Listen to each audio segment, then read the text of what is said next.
Buenas noches, buenas tardes, buenos días. En todas partes del mundo que nos ven, nos oyen, nos critican, nos estimulan. Agradezco la presencia de Sebastián Ceballos, un joven profesional, un político que activa permanentemente y defiende sus principios ideológicos con altura, con dignidad. Bienvenido, Sebastián. Un gusto. En estos instantes, en estas horas, estamos viviendo la instalación de la Asamblea Nacional. Veo ahí que hay algunas abstenciones de votos, que hay alguna figura, pero el señor Olsen ha sido nombrado presidente de la Asamblea Nacional. ¿Qué te parece a ti esta designación con 80 votos? No se esperaba que sea tanto, pero son 80 votos que el señor Olsen alcanza en la Asamblea Nacional. Bienvenido. Buenas tardes. Doctor, qué gusto saludarle a usted, a sus oyentes en Radiovisión. Para mí siempre es un honor compartir con usted algunas reflexiones sobre lo que ocurre en el país, sobre las decisiones y las noticias que van copando el escenario nacional. Evidentemente, hoy tenemos una asamblea que creo que es una ratificación de lo que se venía pensando. eh, un gobierno que ha copado también este poder del Estado, me refiero a la Asamblea Nacional, seguramente con el ofrecimiento de algunas dádivas, de algunos proyectos de ley, seguramente, pero siempre a uno le enseñan a pensar mal para acertar en estos casos de la política y seguramente ahora el gobierno hizo uso de todo el poder para poder consignar esos 80 votos que acaban de darle al señor Nils Olsen la presidencia de la Asamblea Nacional y así controlar casi todas las funciones del Estado, digo casi todas las funciones del Estado, porque de hecho es evidente que el Consejo Nacional Electoral, ahora la Asamblea Nacional, el Ejecutivo, por supuesto, por votación popular, y otras funciones del Estado están completamente adscritas al proyecto del gobierno, al proyecto del señor Noboa. Hoy tienen todo y no tienen Y ningún justificativo para poder sobrellevar la agenda política, económica, legislativa que tendrán que mostrarnos en estos 4 años, supuestamente van a recuperar y salvar al país. correcto. Agregaré algo más. El Consejo de Participación Ciudadana también acaba de nombrar a su presidente y a cuatro vocales que siguen la tendencia del señor presidente de la República, digamos tendencia, para no ser pues, ofensivos, digamos el pensamiento libérrimo, como él señala.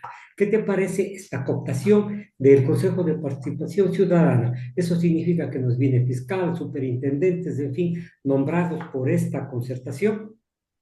Sí, seguramente buscarán eso, y no solamente eso, creo que ahora que tienen todos los poderes del Estado, y creo que es nuestro deber alertar a la ciudadanía, se viene lo que podría ser una constituyente, no sé si de plenos poderes, no sé si con algunos factores o sectores, como llaman los tecnócratas o grandes sabedores del derecho y de la economía, esta suerte de enviados divinos que van a hacer una nueva constitución que nos va a salvar del país, que tendrá o que tienen en mente en general algunos proyectos de carácter económico, algunas visiones de carácter económico, como por ejemplo recuperar el trabajo por horas, el cual la gente ya lo negó en la consulta popular, recuperar los tratados y el arbitraje internacional, el cual la gente ya lo negó. Por supuesto, tienen para hacerlo vía constituyente o vía Asamblea Nacional una reforma a la ley de seguridad social que plantee el aumento de los años de jubilación, es decir, todo el paquete que no pudieron hacer en el primer año de gestión del presidente Noboa, lo harán en este año 2025 y el primer semestre del 2026. Es Ahora, decir, que vienen graves momentos para el país. sí, ahora, conociendo la posición tuya en este momento, hago una pregunta y con el mayor respeto, no me gusta confrontar con los entrevistados, no es mi estilo, pero la abstención o el voto nulo que ustedes como organización política propusieron al pueblo ecuatoriano en la segunda vuelta, coadyuvó, ayudó de alguna forma a que el señor tenga ahora esta mayoría de 80 votos. No, yo creo que no. Yo creo que la votación del pueblo ecuatoriano en general ha sido una votación de hartazgo a los proyectos políticos, entre ellos el correísmo también, que significó eh, también elementos de empobrecimiento, también elementos de autoritarismo, también elementos de cooptación de los cinco poderes del Estado en una sola fuerza política. Le voy a decir algo, doctor, en América Latina, la única fuerza progresista que no recuperó el poder luego de haber salido es en Ecuador la Revolución Ciudadana. Y yo creo que tiene que hacer la Revolución Ciudadana una profunda autocrítica en términos de lo que significó y significa ese proyecto político, porque no pueden no solamente rebasar ese límite, ese umbral que tienen, sino, insisto, este país, el anticorreísmo, también por izquierda, ha crecido y ha crecido de una manera muy importante. Tanto es así que digamos, obviamente no quiere votar por esta fuerza progresista, no cree en esta fuerza progresista, de hecho no concibe a la fuerza progresista del correísmo como una fuerza de izquierda. Eso está claro en los resultados electorales. Por lo tanto, Sí, creo que es necesario abrir un nuevo cauce de discusión de las izquierdas reales para enfrentar a este gobierno desde el punto de vista de unas posiciones antineoliberales y, por supuesto, rescatando la democracia, la libertad y la equidad para todos y todas. sí, estamos clarísimos, Sebastián, pero cómo y a qué hora es lo que preocupa, porque se van a implementar políticas inmediatas, si cabe la expresión, por parte del presidente de la República. No es que va a consultarse ni a ver, ni a buscar el lado amable de la situación, va a imponer sobre incluso los organismos del Estado. Pero había dicho que tú no considerabas que el voto nulo ayudó, pero sin embargo lo que ayudó es ese anticorreísmo enfermo por parte de ciertos medios, de ciertos periodistas, de comillas, asalariados de la comunicación, que llevó a que se cree un fantasma, se cree una ilusión, incluso en los señores de la tercera edad, que me ha llamado poderosamente la atención. No sé cuán cierto sea el número de votantes de la tercera edad, pero creo que por ahí se quebró la balanza. No, de hecho hay un último estudio que demuestra que la votación en la segunda vuelta no aumentó. Por lo tanto, la hipótesis de que las personas jubiladas o de la tercera edad fueran a votar masivamente por Noboa es un hecho que no corresponde a la realidad. Lo que pasa en este país es que la gente cree o presiente que la dolarización le trajo estabilidad económica. Y eso significa que aquel personaje, fuerza política, que hable en contra de la estabilidad económica, evidentemente va a tener muchos negativos. Y eso es lo que le pasó a la Revolución Ciudadana, es decir, no mirar la estabilidad económica de la gente. Lo segundo que me parece que es muy importante es el carácter este antidemocrático que se puede mostrar de un lado. Usted y yo podemos coincidir en que estamos frente a un presidente, me refiero al presidente Noboa, de talante antidemocrático, autoritario y casi dictatorial, pero seguramente seremos usted y yo. La gente concibe que el gobierno de Correa y los gestores son más autoritarios que lo que es el gobierno de Maduro. Y esto es preocupante, porque estas son las dicotomías a las cuales la gente tuvo que votar hace pocas semanas atrás, en el mes de abril, y escogió por la fuerza menos, a decir de ellos, de la gente menos autoritaria. La, un personaje o un proyecto político que le daba, supuestamente, digo, para la gente mayor estabilidad económica. Esta es la realidad y por eso insisto, creo que las izquierdas debemos discutir, autocriticarnos, pero también mirar hacia el futuro un proyecto antineoliberal que enfrente las condiciones económicas que seguramente nos va a plantear el presidente Nova, porque hoy está al centro nuevamente el incremento de los combustibles. Ya no la eco, porque a la eco está ya a pocos centavos de que le quitemos Claro, sí, completamente sí. el subsidio, sino estamos hablando del gas y del diésel, que es lo que mueve la transportación en este país y es lo que tenemos todos o la mayoría de hogares en el país para calentar la comida y la cocina. Estos son los elementos, por ejemplo, que debemos discutir ahora y cómo enfrentar esta política antineoliberal, a la par que construimos un proyecto democrático, pero sin mirar hacia el pasado y mirando básicamente hacia el futuro, entendiendo que hemos sido artífices de muchos errores, pero también artífices de muchas victorias que se han logrado conseguir sin el correísmo en su momento, porque la Constitución es eso, es un logro de las organizaciones sociales y que lamentablemente muchos actores en el correísmo no lo miran así. Hay que defender los derechos más allá de la Constitución y eso hay que hacerlo si es que se convoca una asamblea constituyente y más en los términos que pretende hacer el presidente Noboa. Bien, en todo caso, para ciertas autoridades o ciertos lineamientos políticos, la Constitución es una camisa de fuerza que hay que romperla nomás. Pero para eso está el pueblo y las organizaciones sociales para luchar por los derechos. Comencemos por la situación de la precarización del trabajo porque ha vuelto nuevamente a escena estas circunstancias de que la inversión no puede realizarse en el país, que la situación no es clara, que los salarios del Ecuador son demasiado altos y viene entonces la precarización del trabajo por obra, incluso insinúa que el salario debería ser bajado. Sabemos que constitucionalmente no es posible, pero sin embargo están proponiendo de, como una forma de ganar disque dinero por parte del capital y de esta forma revertirlo, hacer caer las migajas de la mesa, Sebastián.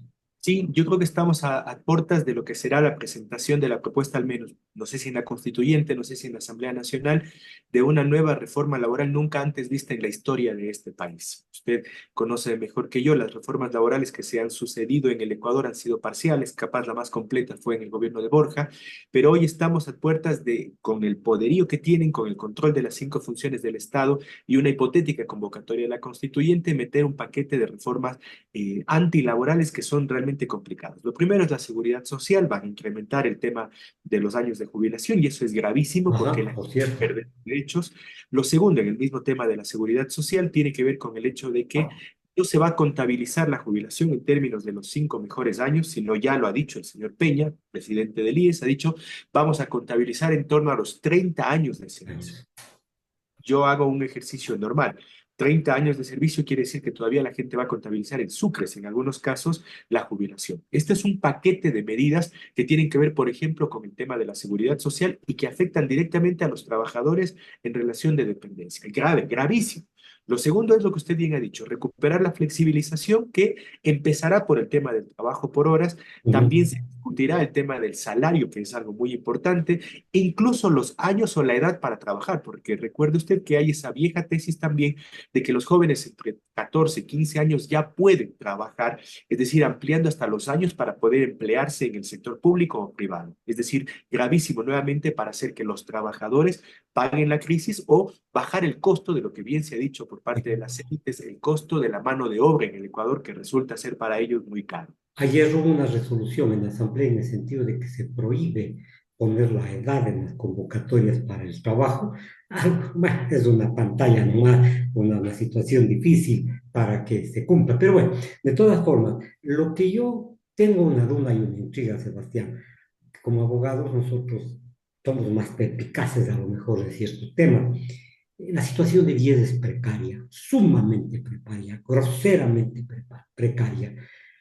Me hago la pregunta, ¿no estarán haciendo adrede para plantear posteriormente una reforma al sistema nacional de salud y al IES? No sé si este sea un mecanismo, pero tanta es la situación grave del seguro.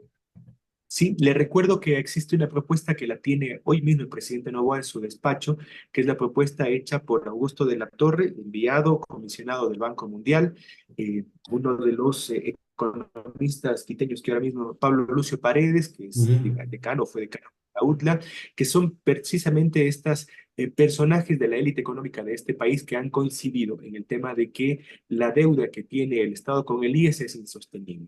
Y lanzan una premisa que la vienen lanzando desde algunos años atrás. En 4 años, el IES no va a poder financiar Bien. la jubilación de los trabajadores. Ujú. Esto es algo así. Sin embargo, desde el propio Estado no se ha hecho absolutamente nada para hacer una fiscalización de todos los elementos de corrupción que existen en el IES. Un primer 23 tema. mil millones de dólares deben hacer. Exactamente. Ujú. Exactamente. Y el Estado no ha dicho absolutamente nada con respecto a estos hechos de corrupción que son palpables, que han sido denunciados por la Comisión Anticorrupción. Es decir, es un filtro por donde se evaden o se van miles de dólares, diría yo millones de dólares. Lo segundo es que cuando en este país están las arcas del Estado vacías, todos los gobiernos han recurrido al IES para financiar el déficit que tiene el Estado. Actualmente, el Estado le debe al IES cerca de 24.200 millones de dólares y esto tiene que ver mucho con bonos del Estado. La deuda interna del país, una buena parte, me parece que el 60-70%, le corresponde a los bonos del Estado que el IES le ha vendido al Estado. Es decir, y si no pagamos eso y si seguimos prolongando esa deuda que el Estado tiene con el IES, por supuesto que hay un hueco fiscal en el IES que hace que no podamos tener la mejor atención para los afiliados y afiliadas y que hoy mismo en el Hospital José Carrasco Arteaga, usted podría verificar lo que yo le digo, no existe paracetamol o no existen los medicamentos para la gente que está en quimioterapia y la gente está comprando afuera.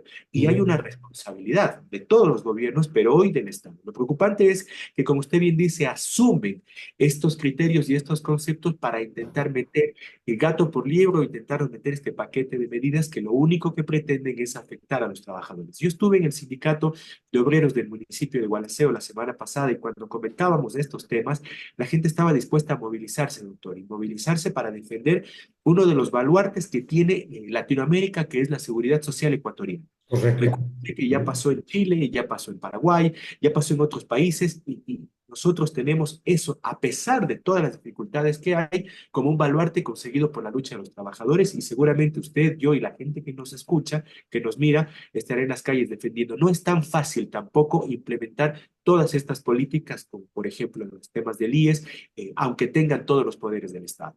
Sí, por cierto, existe la ley y la ley en el campo social no es regresiva, pero de todas formas, 24.000 millones desde el 2012 se acumulan en prestaciones de salud, pensiones jubilares, en fin. Pero lo que me preocupa a mí es que desde el 2012 crece en forma increíble en diferentes áreas la deuda al IES. Entonces, no sé si la cosa pública, entre comillas, cosa pública, del IES fue manejada con desapresión y ahí creció tanto la deuda y los gobiernos se excusan de que es imposible pagar la deuda porque no hay recursos del Estado. Completamente, doctor. Y usted recordará pasajes en donde el IES financió hasta la creación de partidos políticos, que otrora fueron hasta fuerzas políticas y partidos políticos El grandes. señor González. Así es que hoy está además citado por la justicia, perseguido por la justicia y entiendo que sigue en Perú o no sé dónde fuera del país perseguido. Recordará usted los casos del señor Daniel Salcedo que la semana pasada le aplicaron la pena de pida disculpas, por supuesto también la prisión y con eso se van olvidando estos casos muy importantes. Recordará usted que en la época de Lenin Moreno, también en los hospitales del IES, vimos cómo se daban los hechos de corrupción con las bolsas para los cadáveres que se hacían con sobreprecio. Es decir, estos son temas que también son parte de la seguridad social y que habría que discutirlos. Otro elemento es que todos los años en los gobiernos de turno el IES ha sido un botín para también incorporar a una serie de personas. Ojo, nosotros somos, por supuesto, partidarios del Estado fuerte, pero no del Estado pipón. Y habría que revisar esos latisueldos que sí hay en la seguridad social y que contemplados anualmente van sumando precisamente estos fuselajes que hay en el barco llamado seguridad social y por donde drena ese dinero que no sirve para los afiliados, pero que sí más bien sirve para todos estos hechos de corrupción. Lamentablemente, y recuerde, yo debo denunciarlo en esta entrevista, hace ya un año y medio atrás, cuando se planteó la discusión por parte de los afiliados que recogieron firmas para que sean los afiliados los que regenten la seguridad social, el novoísmo, los lacistas y los correístas impidieron que los afiliados dirijan la seguridad social. Y eso hay que decirlo, porque tendrán que decirle a la gente por qué no permiten que los afiliados dirijan el IES y hoy sigue estando en manos de un Estado que lo único que hace es sacarle el dinero al IES y no generar las condiciones para que los afiliados y afiliadas tengan una salud integral, jubilación y todas las prestaciones que tiene el IES. Esto es grave y hay que denunciarlo y seguramente usted lo conoce como parte de los pasajes olvidados de la Asamblea Nacional. Sí, realmente conocemos los ecuatorianos, en el caso de nosotros que crecemos del periodismo tantos años, para retrotraerlo sabemos que debemos revisar la historia y los hechos que se han producido. Pero yo no sé si legalmente el presidente, el señor Peña, puede estar allí en el IES, porque la ley es clarísima. El señor Peña es representante del Ejecutivo y dice que nadie que adeuda al IES puede ser miembro del directorio. En este caso, el señor representa al Estado en ser una crasa violación a la ley. No sé qué Claro. opina Sebastián. Sí, sí, completamente, así como estas violaciones, delitos, peculado o posible peculado que podría haber en estos casos, pero que lamentablemente duermen el sueño de los justos porque tenemos una fiscal que se dedica a otras cosas menos a investigar los temas reales de corrupción, que son los que afectan a la mayoría de la población. El tema seguridad social, y bien que usted lo trae a colación, tiene varias aristas y creo que nos corresponde a todos y todas defender la seguridad social, insisto, como un derecho fundamental de los trabajadores, de los campesinos afiliados a la Seguridad Social Campesina. Yo soy abogado también de algunos dispensarios de la Seguridad Social Campesina y vemos, porque hemos estado en esos dispensarios, cómo en realidad las personas que tienen acceso a la Seguridad Social Campesina tienen que comprar hasta la anestesia para sacarse una muela. Esa es la verdad. Eso es lo que está Sí. pasando en los dispensarios aquí en la provincia de Azuay. Y hace algunos meses vi cómo el director de la Seguridad Social, directora de la Seguridad Social Campesina estuvo en Cuenca y batía palmas porque habían comprado anestesia para los 2 siguientes meses para la Seguridad Social Campesina. Es decir, esta es la realidad y cómo estamos tratando a los campesinos que son parte, insisto, de todos los afiliados, de los más de 3.700.000 personas que están de una manera u otra vinculadas a la seguridad social. Es terrible y si no hacemos en realidad algo, defendemos el IES, lo que va a pasar el día de mañana es que iremos a esta suerte de cuentas personales e individualizadas, que ha sido además el viejo cántico que han tenido las élites en este país. Sí, totalmente de acuerdo, Sebastián. La situación de la salud en el país es calamitosa, incluida bien, me refiero al sistema de salud nacional. Profundizamos la situación, que no hay gasas de fin, una situación totalmente crítica, pero la culpa es de los campesinos que se afiliaron al seguro campesino. La culpa es de esa, porque muchos dicen que ese fue un error histórico de Viesques o quebró la estabilidad. ¿Tú crees que ayudar a la gente, entre comillas, ayudar a la gente, en este sentido de brindar de salud, fue un atentado al IES o es la mala administración y lo que se llevan del IES? Voy a poner un ejemplo que creo que es palpable con la realidad actual. Lo que está pasando hoy en el oriente, en Morona, Santiago, en Taisha, es, digamos, niños que incluso lamentablemente han fallecido, eh, producto precisamente de estas enfermedades que las conocíamos el siglo pasado. Y estas enfermedades que tienen que ver o están vinculadas directamente con el abandono del Estado, porque que no contemplemos alcantarillado, agua potable, el tema de la vacunación, son enfermedades que ni siquiera el siglo pasado, sino el milenio pasado se discutía, por supuesto, cuando hablábamos del paludismo y demás y otras enfermedades. Ujú. Se descubrieron las vacunas, se entendió en el estado de bienestar europeo que era el gobierno nacional el que tenía que entregar y subsidiar esas vacunas y universalizar esas vacunas. Es más, si quieren desde el punto de vista de las élites de este país, del concepto meramente economicista, porque es más barato comprar vacunas y universalizarlas que enfrentar lo que está enfrentando hoy el Estado ecuatoriano. Claro, la prevención. Claro, exactamente. Entonces, esto es por qué se concibe la seguridad social y por qué el carácter de generalización universal que tiene la seguridad social es precisamente no como una ayuda del Estado a los afiliados, sino para preservar el elemento fundamental, este derecho humano fundamental que es la salud de las personas que están en relación de dependencia. Y por eso tenemos hospitales públicos y por eso deberíamos tener vacunación además a nivel universal y son los elementos que el Estado ha dejado de ser y ahora están involucrados y no saben cómo salirse de estos temas. Y veo a un ministro de Salud que acusa, que me parece gravísimo y recibo, que acusa a las familias de perder la cultura de la vacunación, es decir, los pájaros contra las escopetas. No sé si me hago Sí. entender esta parte, doctor. Es increíble, es decir, es el Estado quien debe velar y proteger a los ciudadanos, en este caso con la vacunación universal, con una seguridad social potente, lo más universal posible, y si no con hospitales del sistema de salud público que atiendan a aquellas personas que no son parte de la seguridad social. Pero como Debe- cada vez estamos sacándole dinero, plata a la salud en general de este país, lo que vamos a tener el día de mañana es madres que no pueden parir en hospitales o tenemos niños que a los 5 o 6 años, producto de la falta de vacunación o de agua potable, mueren lamentablemente en los brazos de sus madres. Esta es la realidad del país. Sí, la realidad es de la dolorosa y tenemos que decirla. Esta es una de las facetas graves. Pero también tenemos otras áreas que el presidente de la República ha anunciado con bombos y platillos. Veo las cadenas nacionales que se producen, los ofrecimientos a través del Black Penny, la venida de un gringo, digamos así, a orientar y a crear una cultura de seguridad, entre comillas, en las Fuerzas Armadas, las matanzas últimas, en fin. sigue creciendo la situación y ahora veo que se dirige ya no solamente a que nosotros somos un callejón para la ciudad de la droga, sino que también la minería ilegal ha cobrado fuerza y prácticamente ahorita es la fuerza más grande empleada por las personas que cometen delitos y para lavar activos y dólares. Sí, y las cosas como son, estimado doctor.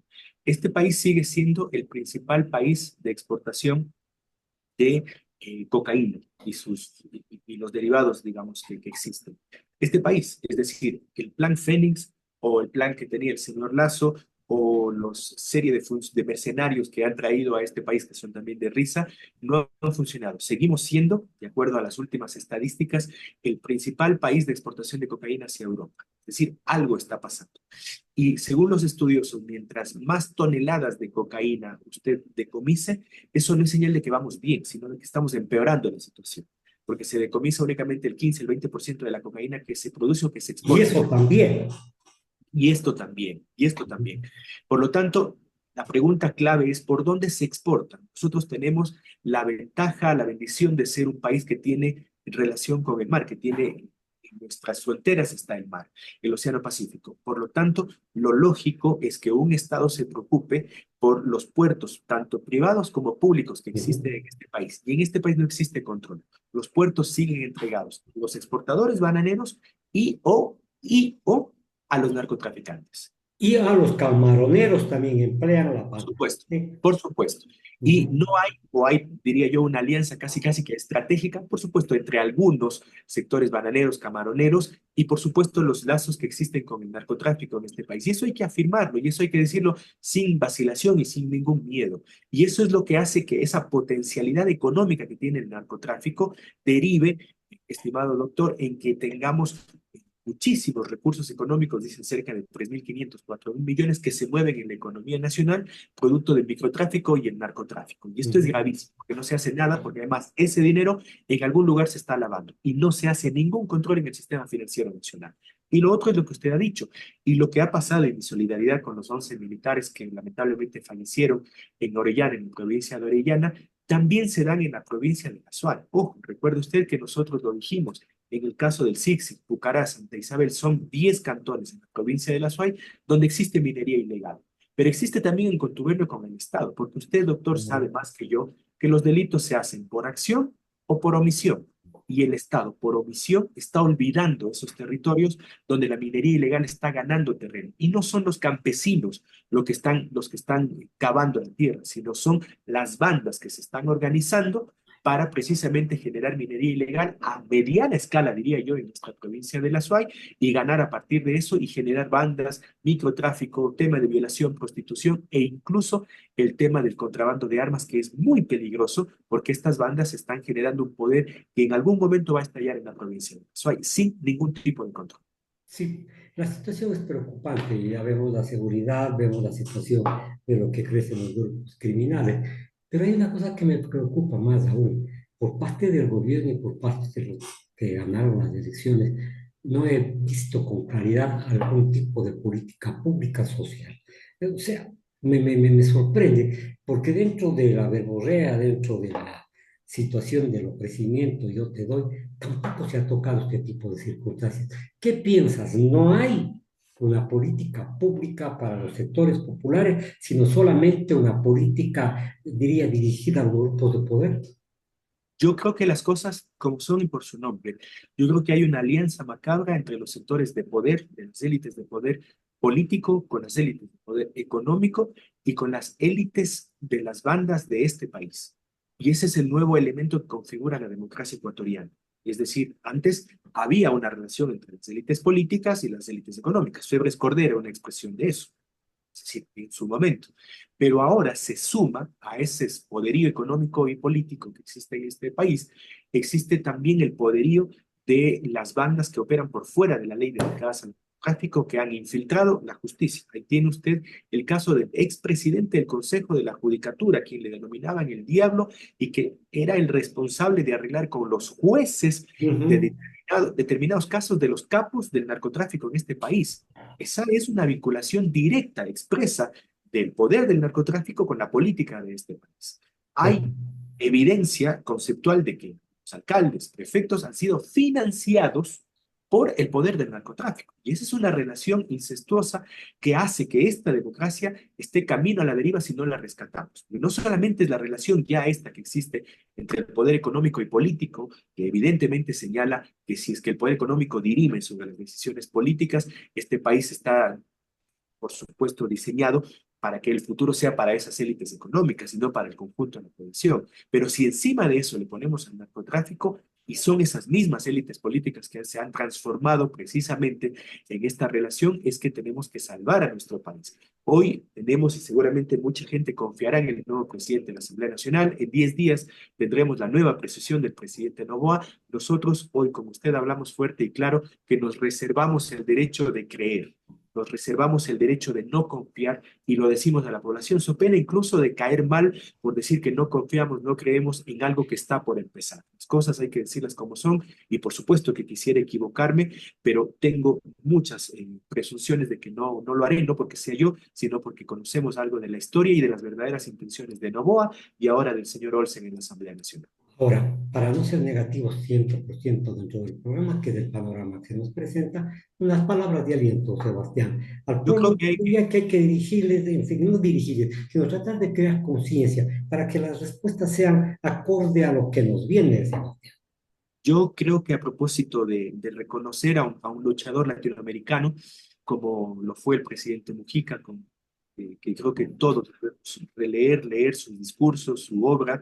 Hay un libro muy bonito que precisamente yo lo estaba leyendo en estos días, que es Las conversaciones entre Chomsky y Mujica, y donde Mujica hace una afirmación precisamente de la organización para defender los derechos de la población. Y decía que una de sus críticas cuando presidente autocrítica, decía, es el no confiar más precisamente en esas organizaciones que están revestidas de historia y desde donde se han sostenido los derechos históricamente. Y la provincia y este país tienen organizaciones históricas como la CONAIE, por supuesto como la UNE, organizaciones juveniles estudiantiles, que yo creo que van a preservar. En este país no se ha podido implementar del todo el proyecto neoliberal. Y estamos ante un presidente que pareciera tener en realidad ser un tigre, pero en realidad es un tigre con pies de barro o está pintado, y que creo que con la lucha social podremos defender los derechos si se pretenden arrebatarlos o impulsar a este país hacia un futuro distinto. Yo finalmente quiero hacer un llamado a las izquierdas, estimado doctor, a rediscutir el modelo y el futuro del país. Creo que debemos, por supuesto, ser autocríticos, entender los límites que hemos tenido en las izquierdas en la provincia y en el país para discutir qué proyecto es el que vamos a plantear. Está claro que la derecha nos ha ganado y nos ha ganado bien. Yo no creo que la tinta se haya pasado de un lugar a otro. Yo creo que la derecha nos ha ganado bien y hay que entender para saber qué debemos hacer en el futuro las izquierdas, porque se trata siempre de que la izquierda es lo nuevo y no puede anquilosarse en el pasado. Sebastián, un buen deseo. Ojalá el miedo no nos paralice, porque por allí también va cierto tipo de política pública. Gracias, Sebastián, por haber Gracias, participado Antonio. con Gracias a nosotros. ustedes. Con gusto, nos veremos el día de, nos veremos en otro momento. Gracias. Señora, Para mí, me gracias. despido. Chao.